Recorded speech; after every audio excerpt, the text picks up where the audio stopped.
મોડી રાત્રે જ્યારે આખી દુનિયા સૂઈ જાય છે ને ત્યારે તમે ફોન હાથમાં લઈને કોઈના મેસેજની રાહ જુઓ છો અથવા કોઈએ કહેલી જૂની વાતો વિચારીને ખુદને તકલીફ આપો છો.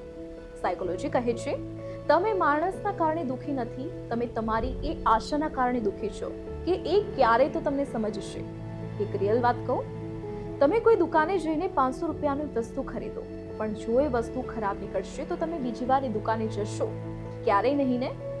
પર્સનલ લાઈફમાં પણ આવું જ હોય છે.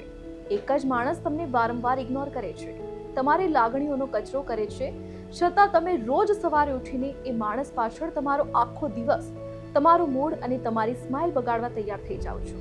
સાયકોલોજીમાં આને સેલ્ફ સેબોટાજ કહેવાય છે. એટલે સામેવાળો તમને દુઃખ નથી આપતો, પણ તમે ખુદ એને હક આપ્યો છે એ જ્યારે ધારે ત્યારે તમારો મૂડ બગાડી શકે. જેને તમારી કદર જ નથી, એના માટે તમારી કિંમતી આંખો અને કિંમતી સમય કેમ બગાડવાનો?